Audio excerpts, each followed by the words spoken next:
Hey guys, Kev here, and I have two reviews to do for you, both from the same designer, Dan Carraher. I believe that's how you say it, Carraher.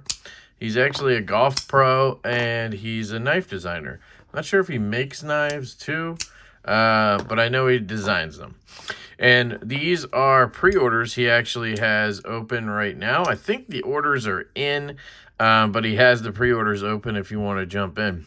Interesting fact for all my lefties out there, he has a lefty version of both of these available on the website for pre-order. So all of you lefties that complain about not getting enough models, here you go. Go buy one. You won't, because lefties don't buy knives. But I'm just kidding. But I swear, lefties, including myself, I used to do it, would bitch about not having lefty knives, and then you'd get it and you wouldn't buy it. So, or it would be a model you didn't like and then you wouldn't buy it. I totally get that. There's way more options for righties. But anyway, it's there in case you want it. So let's start with this guy right here. This is the DTF. I couldn't remember it in the unboxing, and I was like, I know it's something that you could reference sexually. DTF, down to fuck. I think that's pretty cool. I don't know what the actual acronym is for, but I'm going with that. And I'm pretty sure I'm right about the DTF part, but I could be wrong. I looked up the website last night and was perusing a little bit. These are both actually, I think base models are $280, something right around there.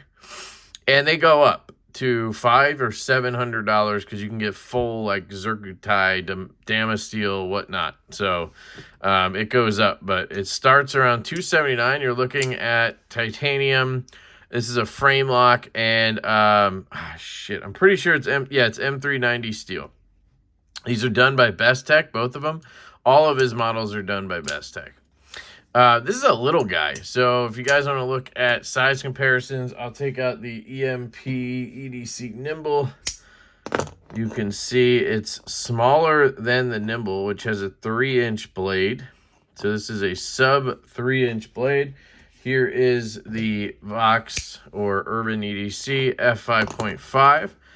Take a look at that. Obviously a taller knife, but lengthwise we are right around the same length. A little bit shorter in the handle. Oh, yeah, a little bit shorter in the blade as well. I don't have a ton of smaller knives. I should say that small. Maybe the Burger Urban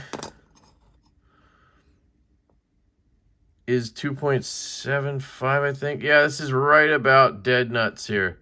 So I think we're looking at about 2.75 on the blades, 6 3/4 overall, something like that. Here's a budget option that might be in that range. The Lander from Navsco. Just so you can see, because I have two. I can compare it top and bottom, because sometimes the angle throws things off. But there you go. Almost identical in size to the Navsco Lander. All right, so we have our size comparison. So it's a small guy, right? So aesthetically, I think it's a cool looking knife. I like the design. It has his language. If you've seen his integral model, it's very similar. He likes recurves. So this is where you're going to lose a lot of people, is the recurve, right? A lot of people have issues with recurves. Here's a look at the second one. I believe it's called the Jaguar. And I'm not a big recurve guy either, and it's mostly aesthetic. It's not really the sharpening aspect, even though that used to be something that bothered me, but then I realized, like, I don't sharpen. It doesn't really matter to me. But aesthetically, I'm not the biggest fan. Now, this is very slight, so, like, does it bother me? No, I actually think it looks really cool. Then you have a sort of clip drop point design that looks pretty sick as well. You have this belt satin right here. You have bead blasted in the fuller, or bead blasting, and then that satin kind of continues up top, and then horizontal satin over on the flats, which is pretty cool. Again, you have the frame lock, 3 relief cuts. I'm going to be 100% honest right now and tell you I didn't even put this in my pocket, so let's try it.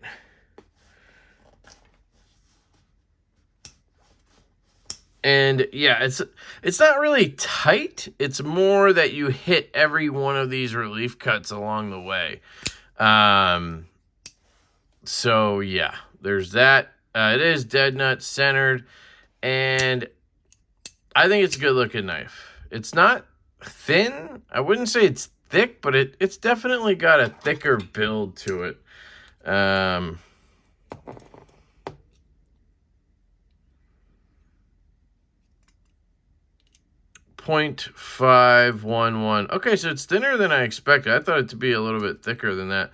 But I think because of the size, it just feels thicker than that because it's a sub 3-inch knife at over half an inch. But because of that, in the hand, it actually feels pretty good. Now, again, it's a smaller knife, so I have to kind of cram all 4 fingers into the handle to get them in. I can kind of rest up here on a flipper choil if you want to go that route for light cutting and such. You can get into a good pinch grip, rest your index finger up here. You can get your utility sort of draw cutting done that way. So, you know, ergos are on the smaller side. I would say medium hand and down, it's probably going to be really nice and comfortable. Large, which I have a large glove size hand, and up, you're starting to feel really cramped. And honestly, this is too small for me.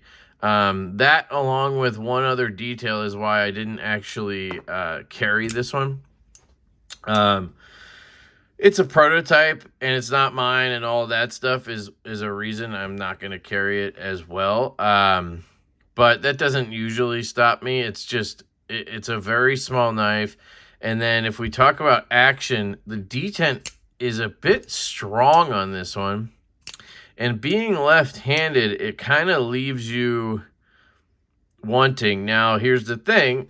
You can get this in a left-hand version. So any of that complaining is a non-factor. But I'm just saying this prototype happens to be right-handed, so it made it less fun for me personally to handle. Now, I am really good with my right hand in terms of deploying knives, so we can talk about the action right-handed, and I think that's the way to go. Because, again, if you're left-handed, you're probably just going to buy the lefty version, right? So why talk about how it operates left-handed for the righty version, you know? So you have this flipper tab. It has some jimping here. It's got the kind of hook curve to it. The flipper that kind of follows the scale, which is really nice. I like that design aspect. And you kind of have to get in there and then drag your finger down to do the light switch. And you can try to push button it, but I tend to get smacked with that front flipper, so it's kind of left to a drag light switch. Now, you're not going to hear this very often on this channel, but the D10 is a little too strong on this particular prototype. I have trouble sometimes getting that flipper to deploy. I do have sweatier hands, and that plays a factor, and I'll slip off. It has good jimping. It's just this D10 is really stout.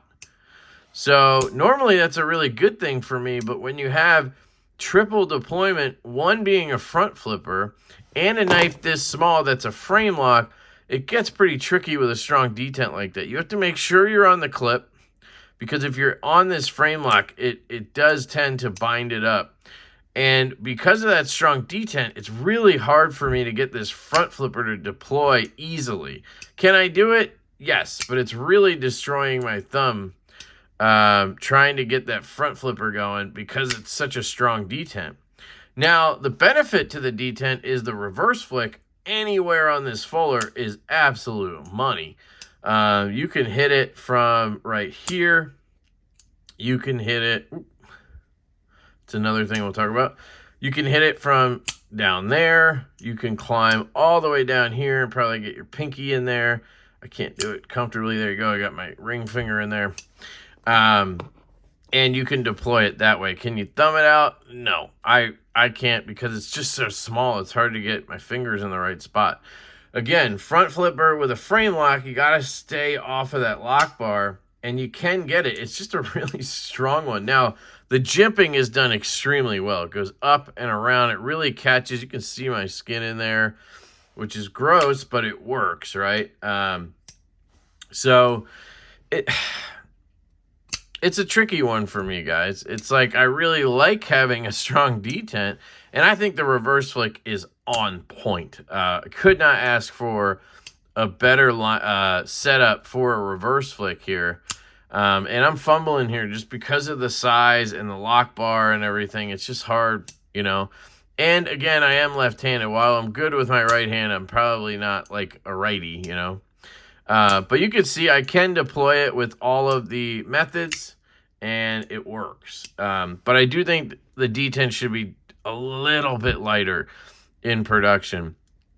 What else? What was I going to talk about? Oh, the closing action. So here's one other gripe I have is the detent location on the close. So the detent brake is right here. And to me, that's just a little too late to have your detent, especially when you got a flipper. Now, it does pass it before the flipper tab hits you. But you see there, it gets caught on it. There's no ramp or anything, which honestly, I don't like detent ramps. But there's no ramp or anything. But unless you really push that lock bar, which is a little bit stiff because of the strong detent, it'll hang up on that detent ball. And then, you know, you're getting the double clutch. So you just got to make sure you get past it like that and shake it down. I think this would be a case of once you got used to the knife, you would have no issue at all, right? It's just, I got to sit here and nitpick it because I'm reviewing it, right? But I do like this model. I think it's cool. It's just a little too small for me. The detent's a little bit late, and the detent is really strong, but it looks absolutely fantastic. I love the triple deployment. They've done jimping very well in every aspect. It covers up and around on the front flipper. It has good jimping inside on the flipper for you. The fuller is done really well to catch your finger. The belt satin is done really well.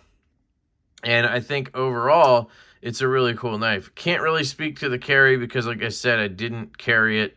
I put it in my pocket just now. This catches you a little bit. I don't really like relief cuts like that, but I can't say it would be a big deal. And it still went in and out of the pocket just fine.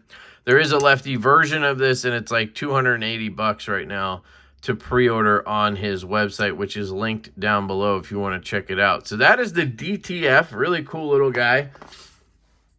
And then you have the Jaguar. I'm pretty sure that's what it's called. It's pretty sure it's a cat name. I just was on the website yesterday. Same price on this one.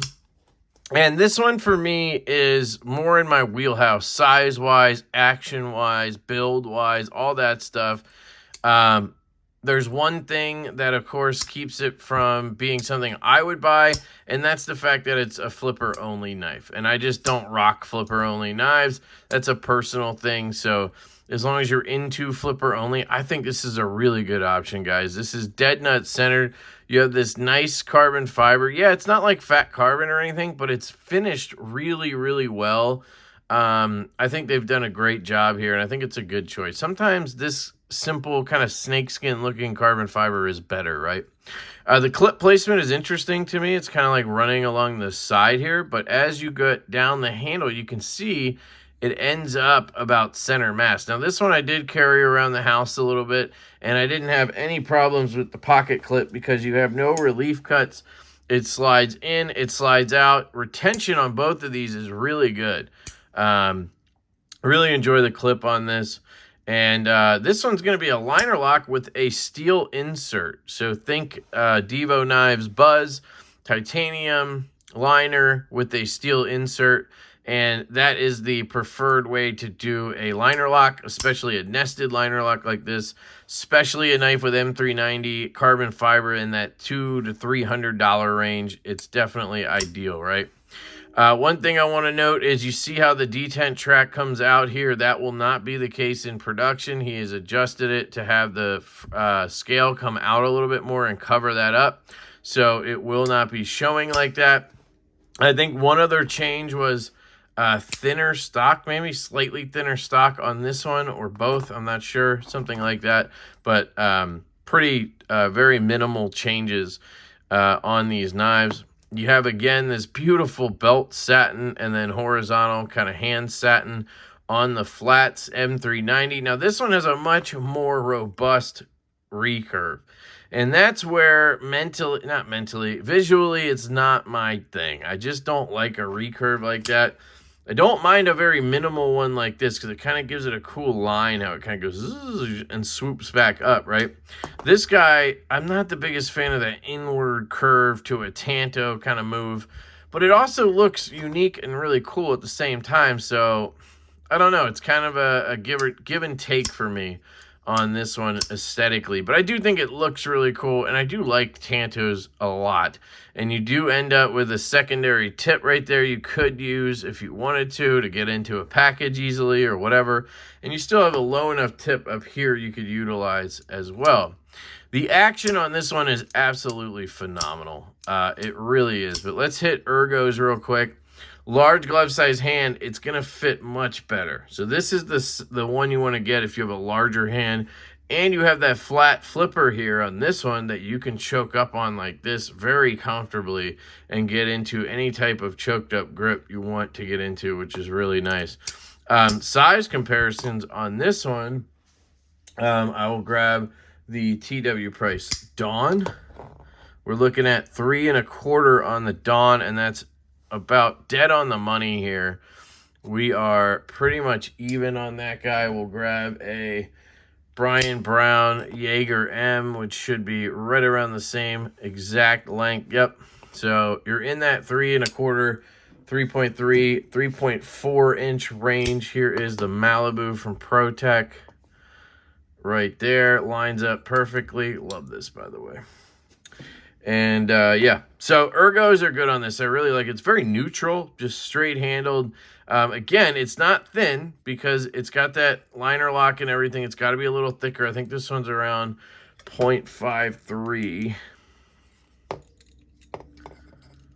0.55 on this guy. So a little bit thicker.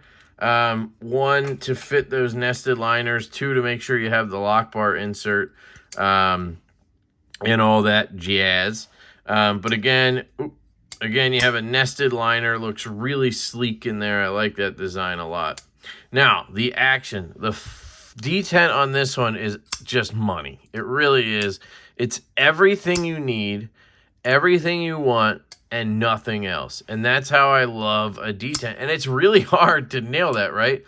But if you, man, if you pull that trigger, it flies out, it cracks out, it locks up with authority, but it doesn't feel like it's dragging you. It doesn't feel too strong. Where this one, I like a stronger detent, but it feels like just too much, right? It just feels like too much. And I think part of it is I can't get my fat fingers off the lock bar over here, but it's just a little too strong in my opinion, where this is just butter. It just catches your finger, drag and pop, and it's just money. I don't know how else to put it. This is literally a 10 out of 10 detent for this design. They crushed the detent on this. Then you have, again, the detent right here is in a good spot. So on this one, you see the detent hits right here. So you'll see how far that blade is angled versus this one. It's angled in a lot more. So it's a much later detent, and you have that flipper tab coming at you, right? This one, you have a more flat flipper tab and an earlier detent. So it just swings down.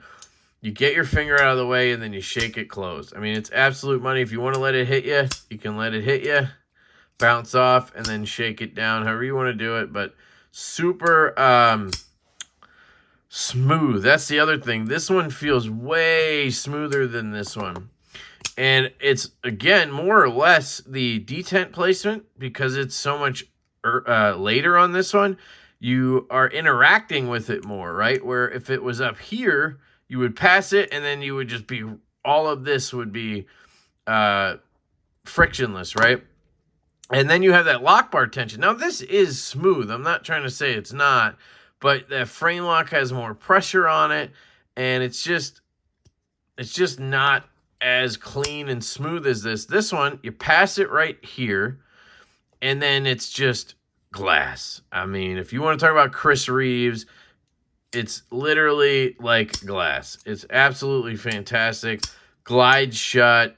I mean, this is the type of knife that I don't need to be a guillotine. It's that good the way it is. So, I really like the Jaguar here. Again, same price and comes in a lefty version, which I thought was interesting because it's a liner lock. Usually that's enough, right? But he went ahead and did a lefty liner lock version, and it'll have the lefty clip, which is really cool. So $280 for these starting off, and they go up. So if you want a fancy version, you can do that. Check out Dan Carraher. I will link his Instagram down below. I will link his website down below. These pre-orders are open. I'm guessing they're coming in relatively soon because I've been hearing about this for a long time, and I just was able to get these prototypes in.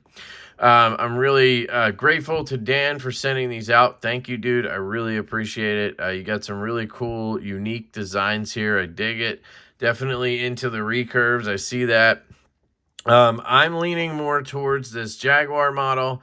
And I think visually I lean more towards this one, but the size and that detent and the frame lock kind of are keeping me away from it, where this one, the action and the detent and everything is just kind of leaning me this way. So it's kind of cool to have two different options, and they're very different. It's not just like a big and a small, right? You have liner lock, frame lock, 3 deployments, 1 deployment, right? And then you obviously have lefty, righty for each of them. Tanto, drop point, like it's really cool, I think. And yeah, so let me know what you guys think down below. I really appreciate it. I love you guys. I hope you have an absolutely fantastic day, and I will catch you later.